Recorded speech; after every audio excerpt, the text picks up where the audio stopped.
Well, hello and welcome to another walk around and hopefully starting up of a classic motorcycle.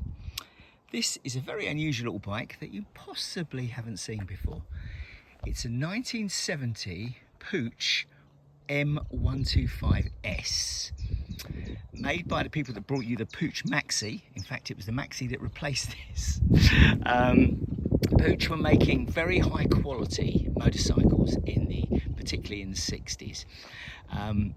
They had a thing called a split single, which was a two-cylinder two-stroke that only fired on one cylinder, and the other one was used to sort of ram the charge in, which was unusual but very successful.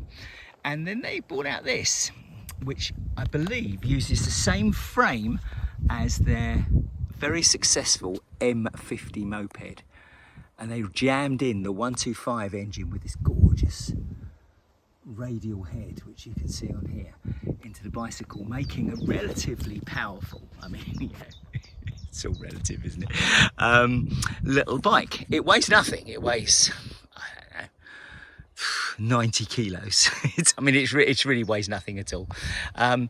Twin cradle frame, two-stroke, four-cylinder engine with 4 speeds. Kickstart, you can see the kickstart on the right hand side here, which is that weird unusual shape that folds in. This beautiful radial head. Pre-mix, which means that you mix oil in with the petrol in the petrol tank. It doesn't have a separate oil tank. 4 speed, as I think I said. Did about 70 miles an hour and had a legendary level of reliability.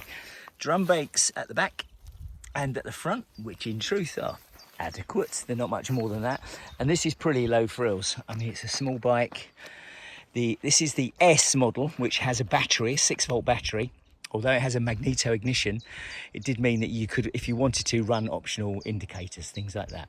Nicely finished, red frame, very pretty metallic paint, which has been redone, but it's nicely done. And a very simple speedo. Let's be honest, it doesn't get much simpler than that.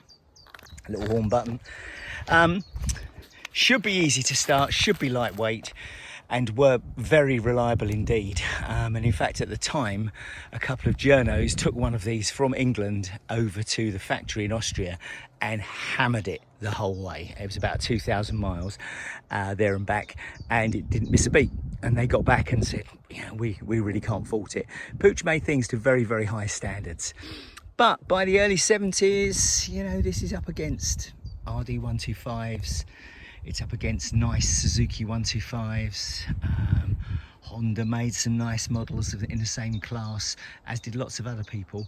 And really, a pretty much handmade, low volume Austrian motorcycle just didn't look like very good value compared to the offerings from other manufacturers.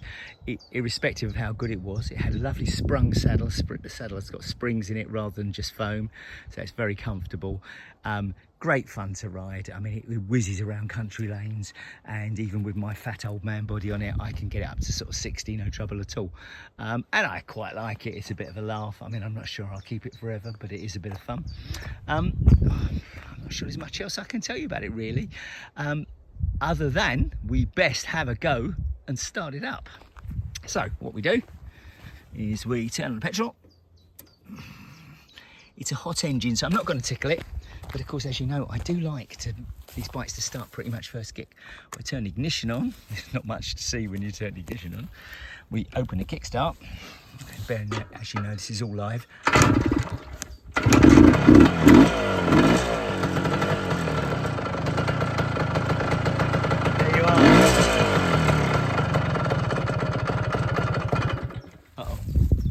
That's the sound of power.